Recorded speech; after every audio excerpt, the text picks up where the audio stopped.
of labor. It's labor-intensive work. In the Italian form of doing things, you try to have higher investment in forms of capital. So you have really high-skilled workers. You invest in high-skilled workers. You invest in technology.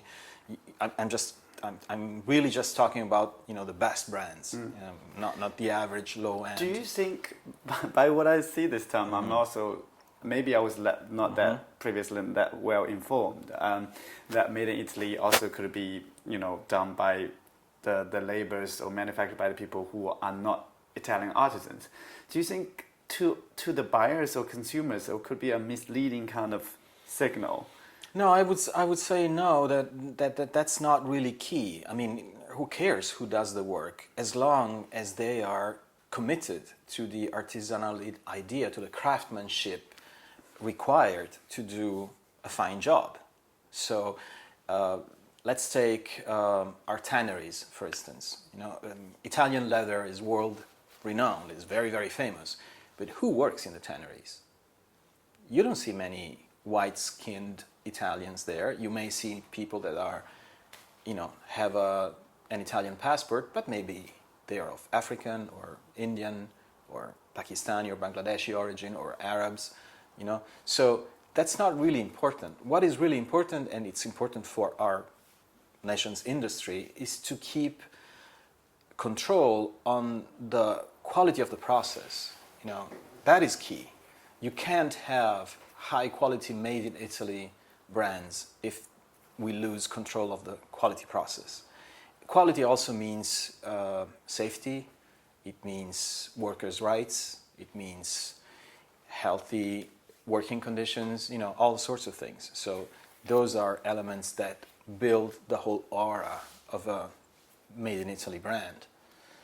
Let's take Brunello Cucinelli, which is a very important brand of Italian garment manufacturing, and he's a typical example.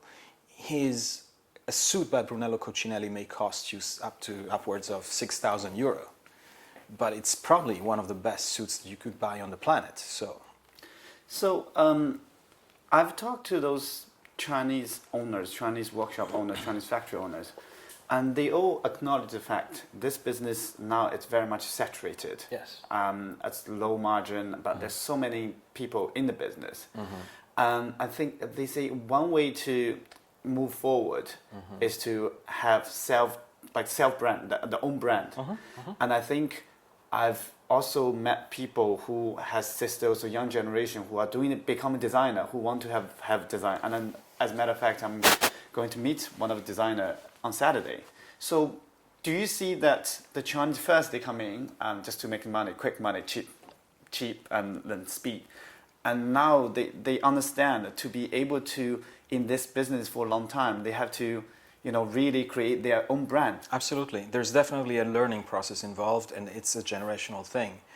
And it's quite a common story in different migration histories, that you have a first generation that is mainly